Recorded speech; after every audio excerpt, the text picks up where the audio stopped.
each week we're having 2 tutor sessions and 1 assembly.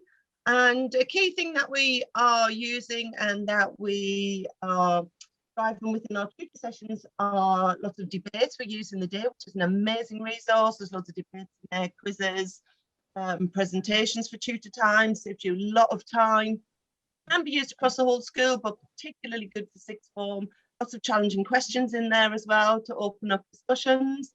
We've set up a cook-off challenge for our students just to try and keep them off screen a little bit, obviously when they haven't got lessons and they're not working, trying to give them some challenges, sharing recipes with tutors in tutor time and their friends. And we've come up with the idea of creating a sixth form recipe book, and we thought that'd be lovely for students going off to university next year to share some of their ideas. We've also done a photography challenge. We've got a weekly theme. So, for example, things like lockdown in winter. We've looked at family, friendship, studying. And then we display some of our photographs and some of the work that's been going on in class on the school Padlet. Juliet's going to share the Padlet with you just so you can get an idea of what this looks like. So it's just coming on screen now. Work being presented, work that they've spent a lot of time doing, being presented for the rest of the school and for also to look at.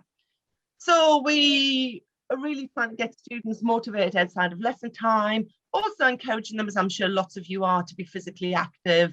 And within our assemblies and tutor time, our Google Classrooms, we're putting on a range of activities for them to try. We also signpost our students to lots of mental health and wellbeing links. I've put a few links on the next slide, but we've just recently sent out a whole list of links like this, website links, also free apps that are NHS endorsed, just so the students know where to reach out, obviously within the school pastoral system, but also what's out there and available in the wider web for them. Okay, thank you.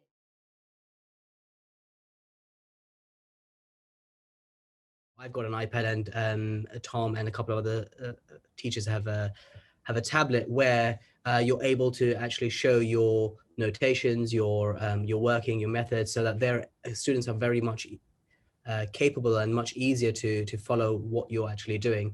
Whereas, if you just got a PowerPoint, you're clicking on next, particularly in maths, it's really difficult for sometimes students to understand, what you're doing and how you're doing it. So yeah, that's another way that we're able to motivate students and get them engaged into the lessons.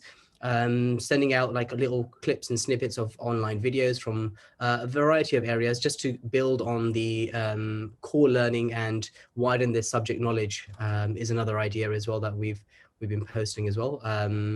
Particularly for those that are at the top end, yeah, they like a little bit more of a challenge and a bit more depth when it comes to understanding the maths that's going on.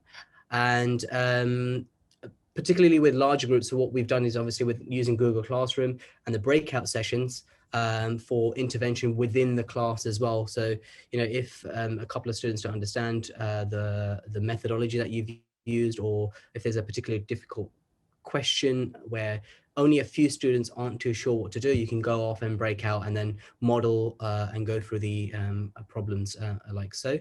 And I think I'll let Tom carry on with the next section because he's used the extensions as well. Yeah. So with the breakout rooms, you need a specific extension to access it. I think if it's the first thing you put into Google, it'll come up. It's Robert Hubeck.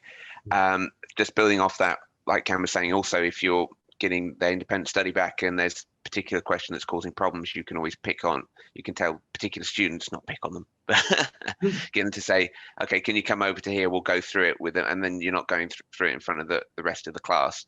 Also, it can be an optional thing in the lesson. If you've explained something, again, they might not want to ask questions in front of the class, but they might be a little bit more willing to move into this separate breakout room of their own volition, and then they can get some one-to-one if they need it. We've got whiteboard FI there. Dr. Frost has a whiteboard. I think I haven't looked at it yet, but Jules has said that Google have now got the Jamboard, so loads of different interactive whiteboards out there so that you can see what the work that they're doing too, rather than just relying on them saying that they're working through the study.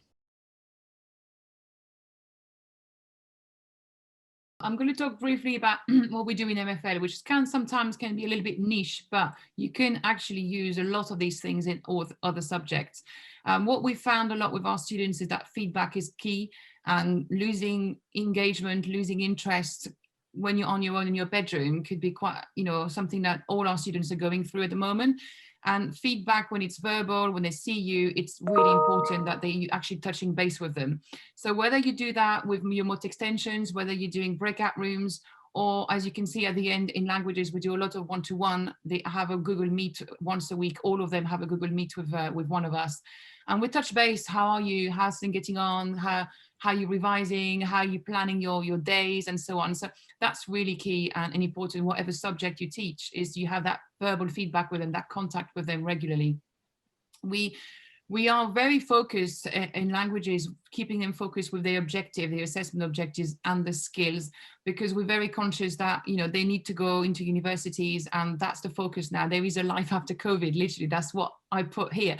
Life after COVID is beautiful, and you have a future ahead of us. And the important is to think these skills, whatever assessment objective that you have, whether it's to do with critical analysis, whether it's to do with use of language, whether it's to do with understanding and comprehension, these are skills that they will need in the future. And sometimes they get a bit daunted by the idea that the exam is cancelled, they don't know what's going to happen. If you focus on the skills, they know that there is a purpose in what they're doing. So breakout rooms, as Tom mentioned, are really key for us in languages, but I think in every subject, if you have time to actually do intervention with them and speak with them, that would make a difference. We try to encourage as much as possible to get reading for pleasure and literacy skills. So we send them ebooks on PDF that are related to what we teach. And we encourage them to go and watch stuff online, whether it's on Netflix, on Discovery Channel. We try them to get them engaged and learning for pleasure, finding information for themselves that is not relying on us giving things to them. So that's part of their study period, and they have to go and fetch things out. In terms of motivation, then it's a bit like the year 7s and the year 8s, they like to be praised. They like to be feeling that they're doing something good. So we put their work on the Padlet and it's shared on the website, like Gemma said. We also use e-cards and praise as much as we can to help them feeling better about their work. So I'm just going to pass on to Dan very quickly, but I wanted to show you what Learner Voice have said in January. We've asked the year 12 and the 13s what they enjoyed and the subject that they really enjoy learning from, or they feel they're making progress. And these are the subjects that use interactive platforms, whether it's to do with the white pen, the whiteboards, whether it's to do with maths, when they're doing lots of things remotely but interactive. So just to talk through a few of the things that we've been doing in humanities and in politics, I think one of the things that I've been really keen to do is to try and keep routines where I can. So one of the things that we do regularly in politics, it lends itself to it, is a quiz that we use to kind of target retrieval. And I've kept that going. All right, we do it every week. The kids really love it. But I've also aimed to include a little bit of lightheartedness as well. We had some kind of politicians in their younger days this week, just to keep I'm really big on the human side, I think, at the moment, and making sure that we maintain that level of engagement. Like Tom and Cam were talking about in maths, I've loved the use of stylus or Apple Pen, whatever you have. It's been brilliant for modelling answers, for almost creating a whiteboard type feel, and showing students the thinking, or capturing some of their thinking as well, some of the ideas that they've come up with. And it's really good as well for going into things like mark scheme, highlighting key points, picking out lots of those keywords that it's important for them to see. I've become more and more aware, I think, of kind of the cognitive load that we're putting on students, and breaking topics down into even smaller sections. So, for example, we've recently done a question in year 13 about the US Constitution and whether it's effective and relevant in the 21st century. And I've broken it down into much smaller sections, tried to capture the student work a little bit more than I would do. So rather than them getting them to go away and write the whole question, we've done it in paragraph stages, so I can really capture and check their understanding. And really just motivationally, every week, every lesson, trying to use the spec and the LO in the spec to just keep them aware of what they're doing counts and it matters, and they can see what they're doing. I think that's absolutely crucial.